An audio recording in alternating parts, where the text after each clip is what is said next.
Hello everybody, this is Mabel Pan. I am certified aromatherapist. I've been using essential oil since 1998. It's been over 20 years that I have used essential oil for myself, for my family, and use it on my client as a therapist.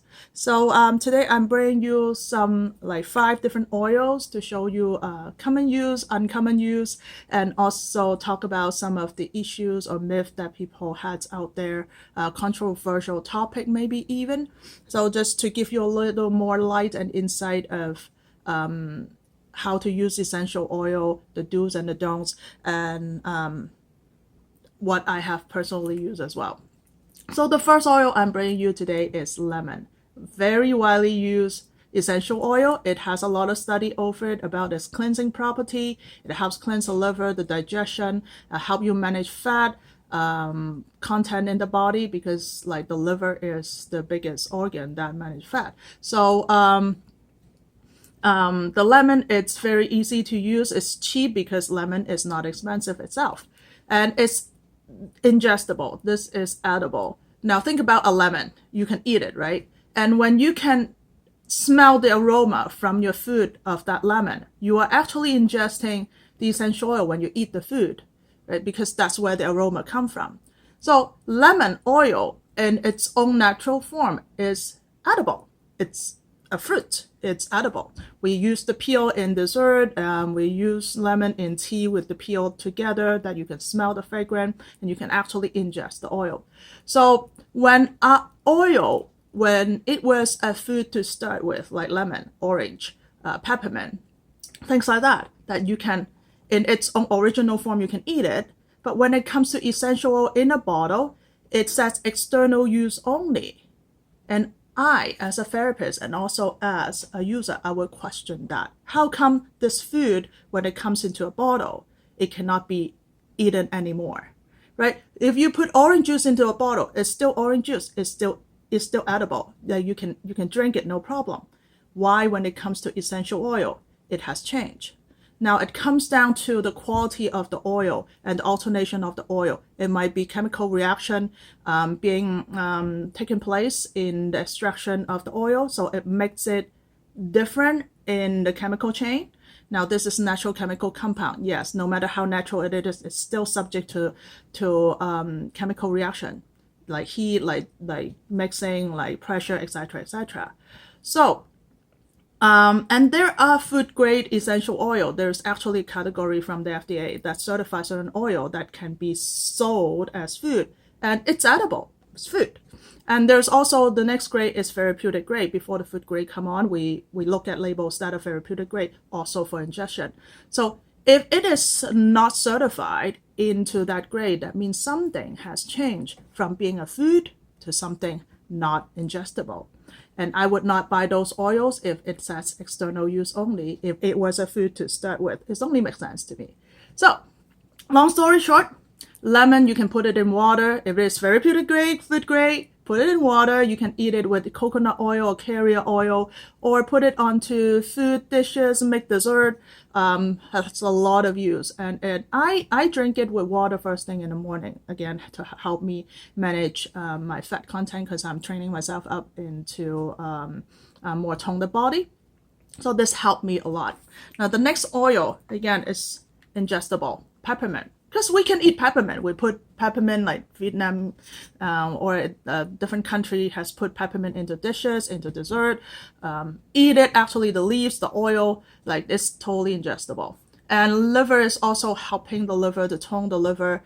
In a hot day like this, like today is really, really hot in Toronto, and you can actually drink a glass of water with a peppermint oil on the tongue, and then you will feel really cool down inside of you. You can also put peppermint oil on the back of the neck to help you cool down. There's one time one of my relative has run into fever, and I just put a couple drops of oil along the whole spine, and within an hour the fever come down. So this is really helpful. There are other use of peppermint oil that you can actually search from Google. Now these are the mostly widely used of peppermint. It also helps reduce joint pain. If you sprain an ankle and put a drop of oil, it will help reduce the inflammation right away, take away some of the pain in the muscle after I work out. So it's really pleasant to smell, and it refreshes your memory, it refreshes your awareness. My brother actually would use peppermint oil in a meeting for his staff to wake them up. So brother, if you're here watching me, hi. Next oil, talking about alertness and memory. Rosemary has been studied. If you smell the plant itself for a week or so, your memory, it's been studied, like documented in some researches, that your memory would be boosted up in double-digit percentage. So if you just smell the plant and you get that effect, think about the concentration of essential oil in a bottle, that when you smell it every day, it's gonna help your memory. And I actually use this to help people with dementia, Alzheimer's, brain fog, to help them have a little more clarity, to feel great in the head. And it's been like, if you're a healer, you might find that lately the energy update bring you a lot of headaches, foggy in the head. I have students that told me that they wake up like with dizziness almost every day. So this is something that you can consider using. Put it onto the small of the brain, which is at the bottom of your skull, and put it under your nose and smell it. And this is also a very quite pleasant fragrance, so you can wear it no problem. Now, talking about wearing fragrance, mosquito season. So Toronto, we have tons of mosquitoes too, different types. Now, most people know that mosquito doesn't like Ciitronella.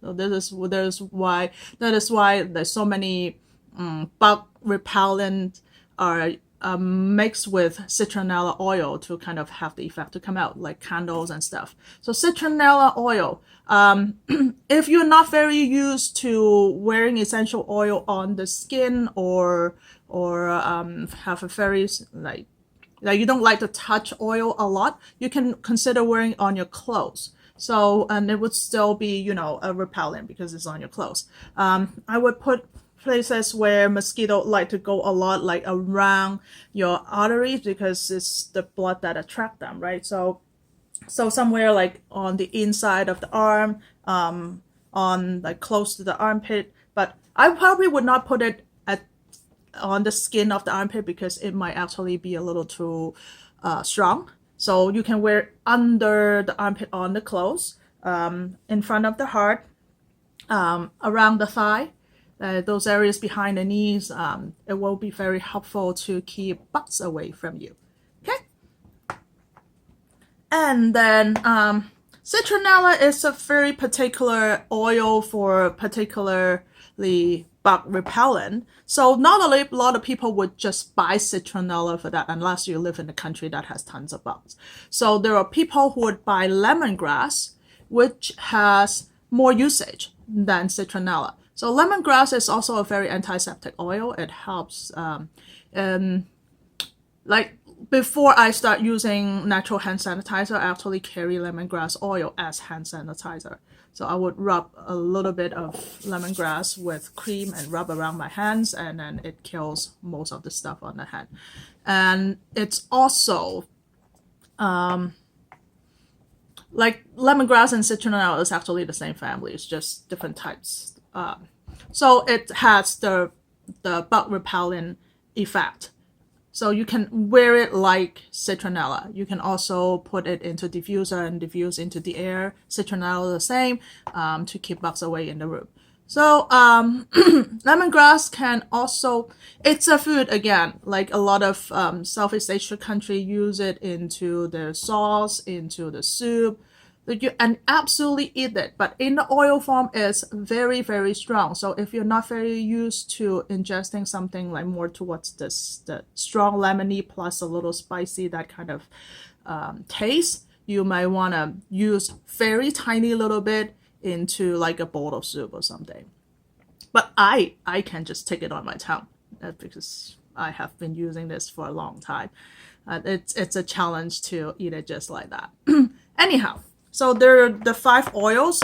One thing about lemon that I forgot to say is, if you use lemon, make sure you don't put it onto the skin that is exposed to the sun within the 8 hours of putting on the oil, because lemon can react with sunlight and and give a certain degree of very mild sunburn, possibly. Not everyone would have that, but some people might have that reaction. Now, all the citric oil, all the citrus oil, is not supposed to be exposed under the sun because it might cause skin reaction. So pay attention to that. I hope you like what you see today and start using your essential oil with more understanding, more insight, and hope all what I said to you makes sense to you as well. If you have any question, you have a particular oil you want to know about, you can always leave me a comment, tell me what oil you want to know about in the next video. Please like and share so more people can get to know this beautiful God-blessed substance that is available to us. Have a good day. Enjoy the sunlight. Today, I have a lot of sunlight here today. And namaste. See you next time.